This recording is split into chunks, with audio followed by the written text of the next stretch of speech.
doubts in Ghana were at an end. The Queen's visit was going to take place.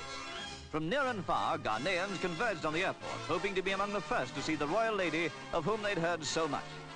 Most of the tribal chiefs were there, and 40 paramount chiefs, with umbrellas to indicate to the knowing the degree of rank importance. One apologetically explained that as accommodation in Accra was limited, most of them had brought only one wife.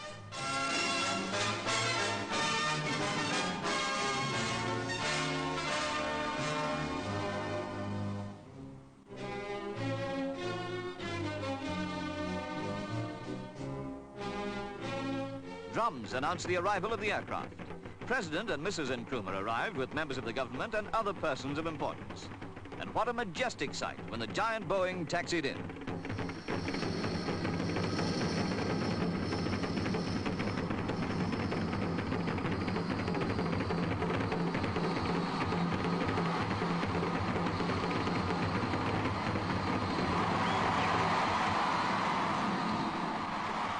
No detail was omitted that stamped this as the most memorable occasion in the history of the airport.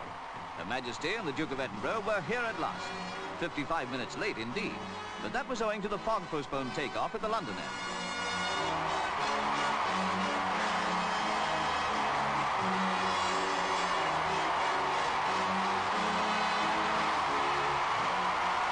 As the Queen was escorted by the President, the Duke walked with Mrs. Fatia Nkrumah, the Egyptian-born lady whom the President married 4 years ago.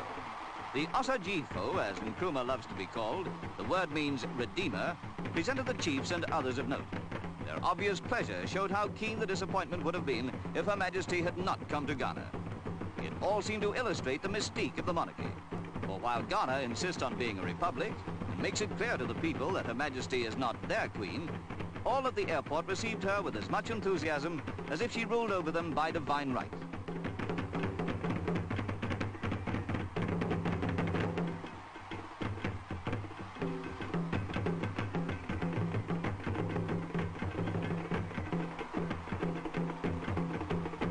The chiefs and such followers as they allowed made up a total of more than 3,000.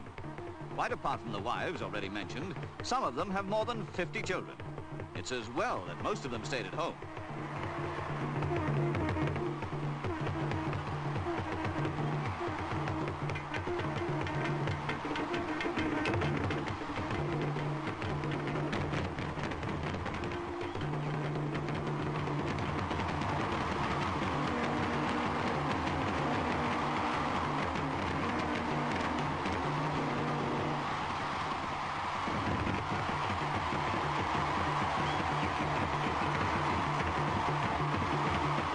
When all the greetings and presentations were over, the President and his guests began the 6-mile drive to the Christiansborg Castle. The Duke rode with Madam Nkrumah. The route was lined by fully 350,000 people.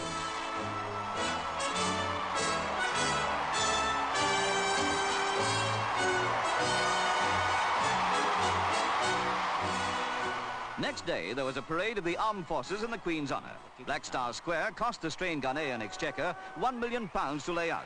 But the President needs such an arena when he addresses mass meetings of his people. Hot for you, sir? What must it be for the visitors? But now all eyes were on the troops. British trained and displaying that the highest military traditions were being followed in these days of independence. The Army numbers 6,000. The National Police, 10,000. The pick of them lined up for inspection by the Queen and the President.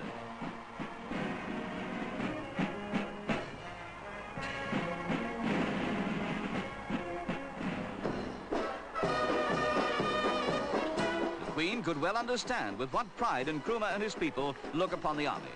Independent Ghana is a very young nation, only 4 years old. It was not proclaimed a republic until last year.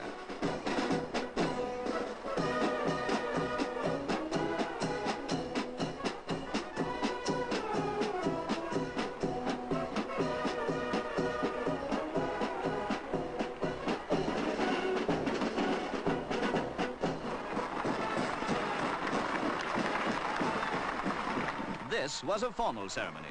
On the following day came an informal one, the surfboat regatta, and the display of skill used in civil purposes. As Accra is without a harbour, ships have to anchor a mile out in the roads and be loaded and unloaded by surfboat. Each has a helmsman and 10 paddlers, and as they pack 1 ton and 3/4 of cargo, and the boat weighs 1,800 weights, strength as well as skill is needed to fight the breakers. The regatta was seen by Her Majesty from a mogul pavilion, a portable one which will be much used during the tour. And here's that strength and skill we mentioned.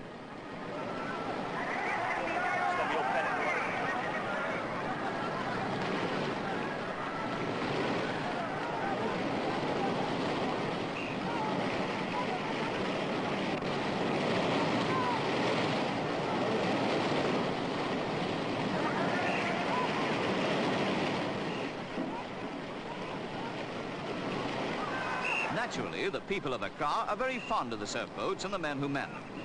Today, they have one regret. When the huge artificial harbour at Tamar, 6 miles away, is completed, the surf boats will be out of business. Perhaps that was one reason why the 1,000 men and the 115 boats taking part determined to put up a fine show. How well they earned their applause. More of the real Ghana was seen at the Makola Market, an association of 80,000 members. Here the Queen met the people, indeed almost rubbed shoulders with them.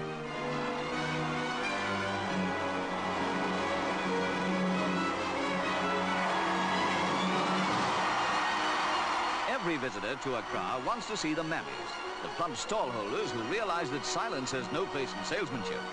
Anyway, it's all here. Gay clothes, they have to be gay to sell in Ghana, spices, vegetables, and doubtless detergents. Impossible here to be unaware of how warm-hearted, vital, abounding with life are the lovable people of Ghana.